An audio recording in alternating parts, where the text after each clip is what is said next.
পৃথিবীর মানুষ শুনুন, মুহাম্মদ সাল্লাল্লাহু আলাইহি সাল্লাম শুনুন, ইদফা বিল্লাতি হি আহসান।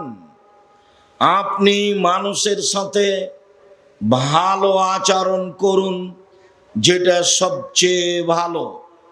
তাহলে আপনার মাঝে আর আপনার শত্রুর মাঝে যে দূরত্ব রয়েছে, শত্রুতা রয়েছে, এইটা অন্তরঙ্গ বন্ধুতে পরিণত হবে। এই কথা আল্লাহ তাআলা বলেন। শত্রুতা দূর করতে হলে কথা বলতে হবে, ছাড় দিতে হবে। ও যা বলেছে তার চেয়ে আপনাকে ভালো বলতে হবে। আপনি যদি তার মতো বলেন তাহলে আপনি ভালো আচরণের অধিকারী নন। আর যদি তার চেয়ে বেশি বলেন তাহলে তো প্রশ্নই আসে না। দলীয় দাপটে, ক্ষমতা দেখিয়ে, অর্থ সম্পদের ভিত্তিতে যদি আপনি কাউকে দমাতে চান তাহলে বুঝতে হবে আপনি ভালো আচরণের অধিকারী নন, আপনার চালচলন ভালো নয়। মহান আল্লাহ বলেন, ওয়াজাদিলহুম বিল্লাতি হি আহসান।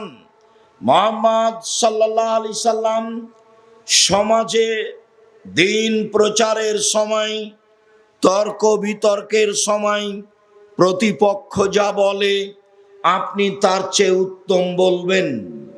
কখনো প্রতিপক্ষের মতো সমান সমান বলতে পাবেন না। প্রতিপক্ষ যা বলেছে আপনি তার চেয়ে ভালো বলার চেষ্টা করবেন। এইটা আল্লাহর আদেশ। আল্লাহর আদেশ মুহাম্মদ সাল্লাল্লাহু আলাইহি সাল্লামকে না সারা পৃথিবীর মানুষকে?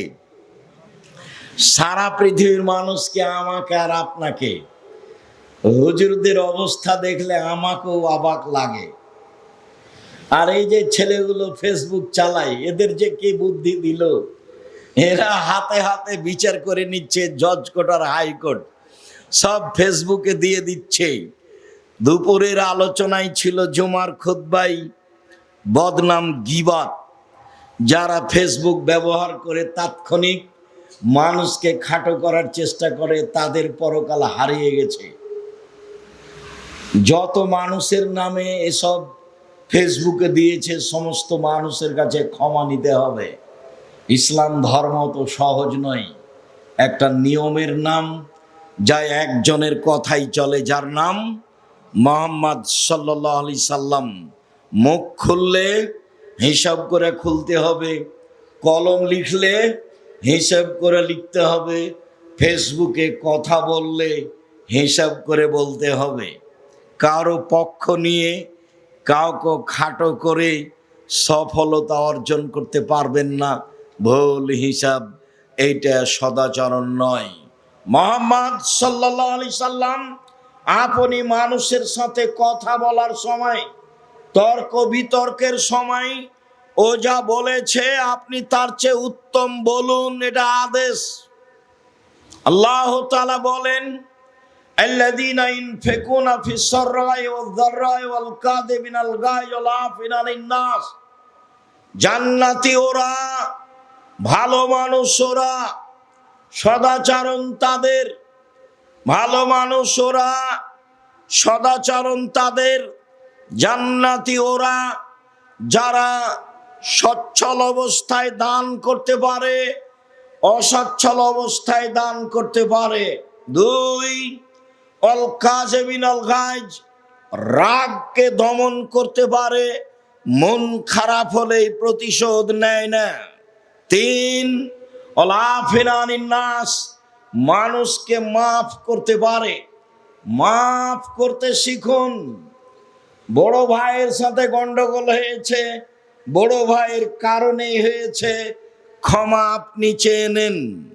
মানুষের সাথে তর্ক বিতর্ক গন্ডগোল হয়েছে, আপনি খাটো হয়ে ক্ষমা তার কাছে নেন। আপনি তার কাছে যেতে শিখুন। 2 জায়ের মধ্যে, জালের মধ্যে গন্ডগোল হয়েছে, বড় জায়ের কারণে গন্ডগোল হয়েছে, ছোট যাকেই হাত ধরে ক্ষমা নিতে হবে। প্রতিবেশীর সাথে গন্ডগোল হয়েছে, আমার কারণেই হয়েছে, এরপরেও আপনি আমাকে এসে বলবেন ভাই যা হয়েছে হয়েছে, মাফ করুন।